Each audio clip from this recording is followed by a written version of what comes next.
Alright, what is up guys? I've got the Powerstop Extreme Z26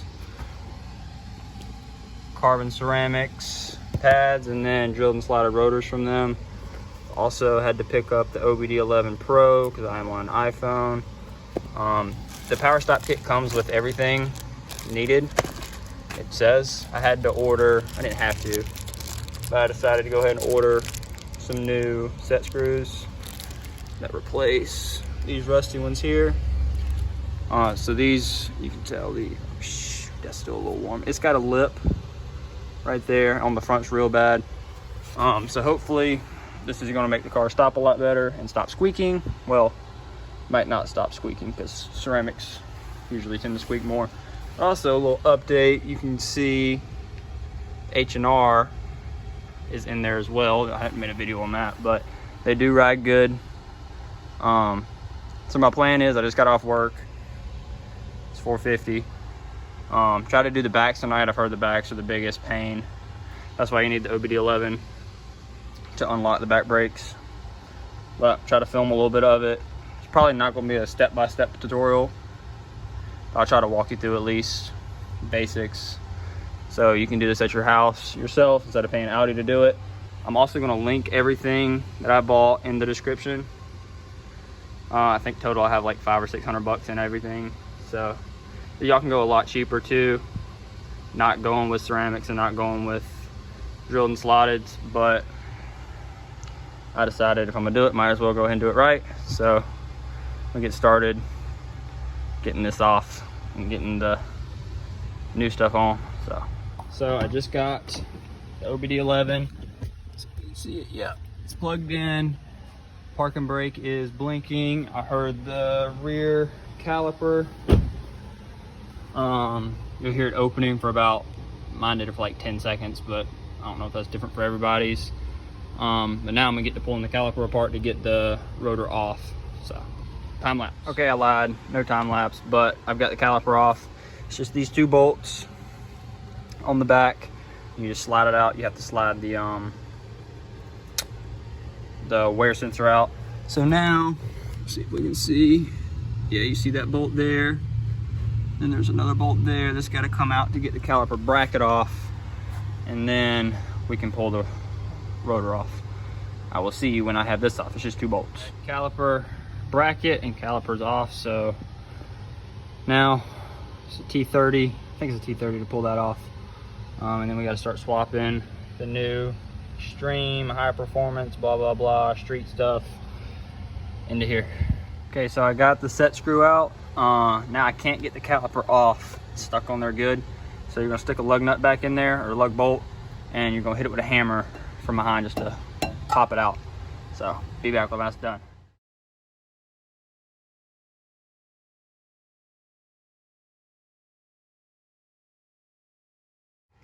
So as you can see in the time lapse, I just sanded down the back hub behind this. Went ahead and put the new set screw in from ECS. I think they all fit flush. I guess if you're really feeling spicy, you can sand that down and paint it. But I just sanded it with 220. It's just what I could get my hands on. Some freaking sanding discs. It got the job done. It set properly. Yeah, I bought this from ECS, and the whole kit came from Rockauto. It came just as a big kit, Z26, came shipped in 2 boxes from them. Came really quick. So next, I think I'm gonna have to mess getting the pads and all the new, I don't even know what these are called. They hold the pads in there, but get the old ones out and let's see. Put the new ones in. These are the backs, those are the fronts. Okay, so I got the new supplied hardware in the caliper bracket, and there's the new pads. Take the slider screws out, and with the supplied grease, just kind of take on your fingers and rub it back and forth and slide it back in. Now we're about to take the caliper bracket and put it back up in there. It says torque it to 140 pounds. I don't have a torque wrench on hand, so it's getting tight, and then a little more. Once it's back on there, we're gonna go ahead and slide the pads back into place. important to note, you see how this one doesn't have a dimple at the top, and this one does. This is for, what's it called? For these to go in, that's the wear sensors. So you'll make sure this is in the back. That's how it came off. Comes with another, that's the wear sensor that was in it. Comes with a new one in the kit. Sorry if you can hear the air running behind me. Thankful I have a boss that will let me work in the air conditioned shop when we don't have anything going on. But you should be seeing a lot in the shop here soon. That's his Mini Cooper. It's the R53. Needs a supercharge from the factory. But yeah, we should be doing the paint correction video in here soon.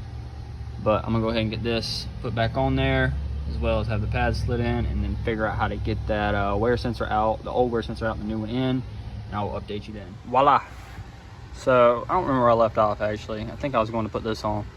I know when we did his Mini Cooper, the back brakes, this was literally like kindergarten, and that was your senior year of college. So we had to use a compressor to compress the piston back in on his Mini.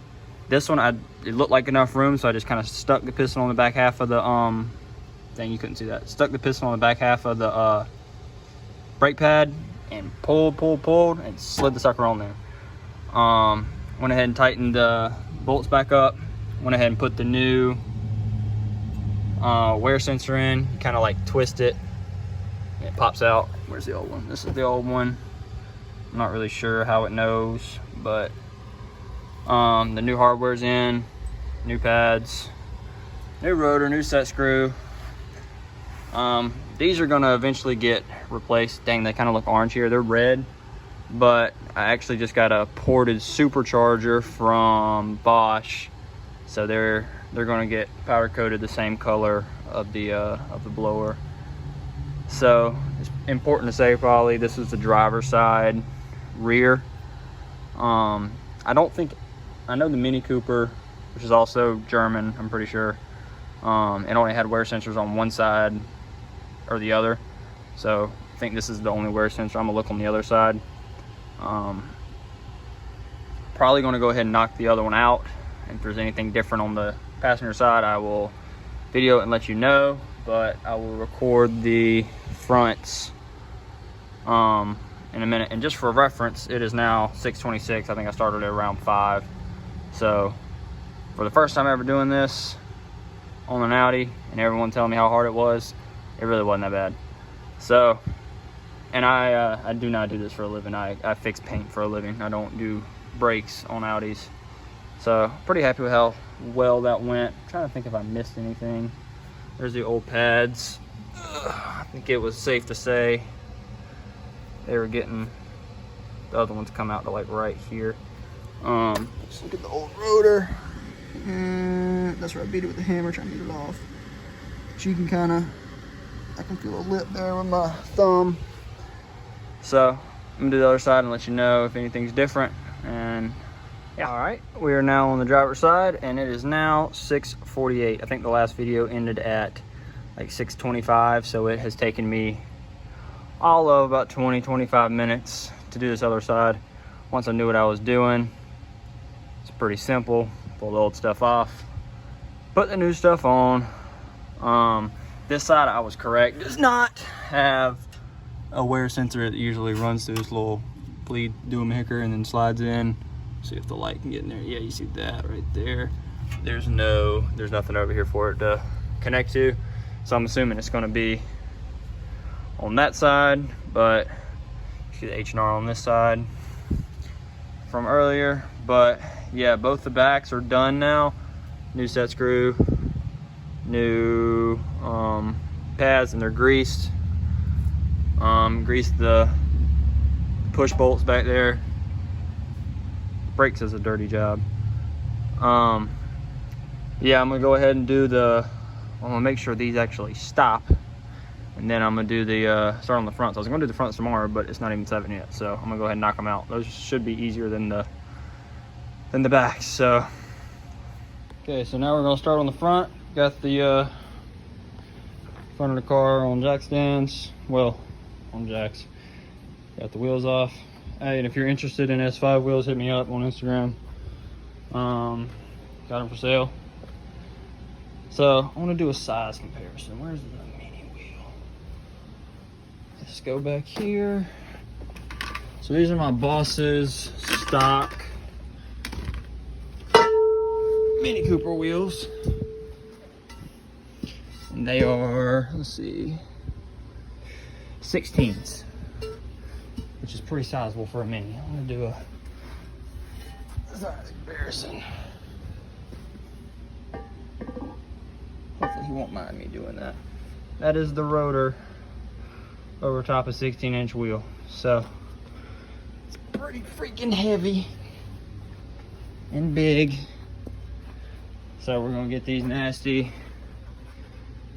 abused old rotors off, get the old pads out, go ahead and swap them. Show you one side like I did last time, and just do the other side. I'll probably time lapse the other side this time. Literally took me 20-25 minutes to do the last one. So all right, so I got the caliper off the bracket of the front. Only thing that's holding it on, well, you got to pop the 2 dust caps off, and the slide screws are 9mm Allens. These 2 things are gonna come off first, but that's a Torx bit, I don't remember what size, and this just pops off with a screwdriver. Now I got that off, I gotta get the caliper bracket off and get the pads out of here, put the rotor on, button it back up. So, update you in a second. So I got the rotor off, caliper sitting here, caliper bracket's sitting down there. Had to take them 2 big 21mm bolts, bolts out, and then beat the shit out of that till it comes off. Well, make sure you take the set screw out. So that's your little update for right now. I'm out of breath, but got the new rotor sitting in the box, about to slap on there, put the caliper bracket back on, swap the pads, bolt it back up, do the other side. And a little not update, but comparison. That's where I beat the crap out of it. Let's see if I can get the, you can see that's the lip on the on the rotor. This one has no lip. So I knew it was time to get some. I didn't know how soon, but I'm glad we did. But there's your little comparison. That's stock compared to the Z26 Powerstop kit. So, well, I got one pad in, but it's giving you a comparison. That's the new one, old one, as you can see. It was definitely time. So I finished and didn't record anything else. There's the fronts. I think my last recording was at putting the pads in. Literally, you slap the pads back in and put it back in the same way it came apart. Make sure you grease everything good with the supply grease, bolt it back together, put the wheel back on, good to go. So there's the front wheel, there's a back wheel, or caliper, crap, whatever. It says on the box, let's see, you have to go take it on the street. It says aggressively slow down 5 times from 40 to 10, then from 35 to 5, and then drive around for 5 minutes to cool some crap off. So I'm gonna go do that real quick, and I'll do a little outro once I'm back here and let you know how everything works, if it stops good or not. So yeah, so just went and seated them. Felt like they did good, didn't have any lag or anything, stopped. That's always a good sign. So there's some of the backs. Apologize for not recording the back half of it, but I need to fix my gas door. The actuator broke and it's got duct tape on it now. But there's this side done. I think they look good on the car and they needed to be done anyway, so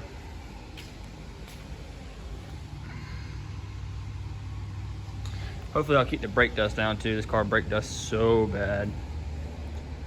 But also, that's the first time you have seen H&Rs on the car on YouTube. It's been on my Instagram. you don't follow me on Instagram, it's slow A6 with 2 W's. Not much else has changed. I put the stock intake back on it. So I got tired of the whine. Should be a video on paint correction very soon because it needs to get done. And this is what we do here. So I think the car looks pretty good. Need to get some wheels. If you haven't seen the porta blower yet from Bosch, it's on my Instagram. Yeah, so thanks for watching. If this helped, drop a like, follow me on Instagram, subscribe if you aren't already. Shout out to my boss too. I don't know if he's gonna be watching this, but he let me use his shop to do this. Oh, and start to finish, started around 5, it's 10. So, and also kind of screwed around for a little bit. So somebody that knows what they're doing can do this in 3 hours. Someone that's never done it before, 5 or 6. So, see ya.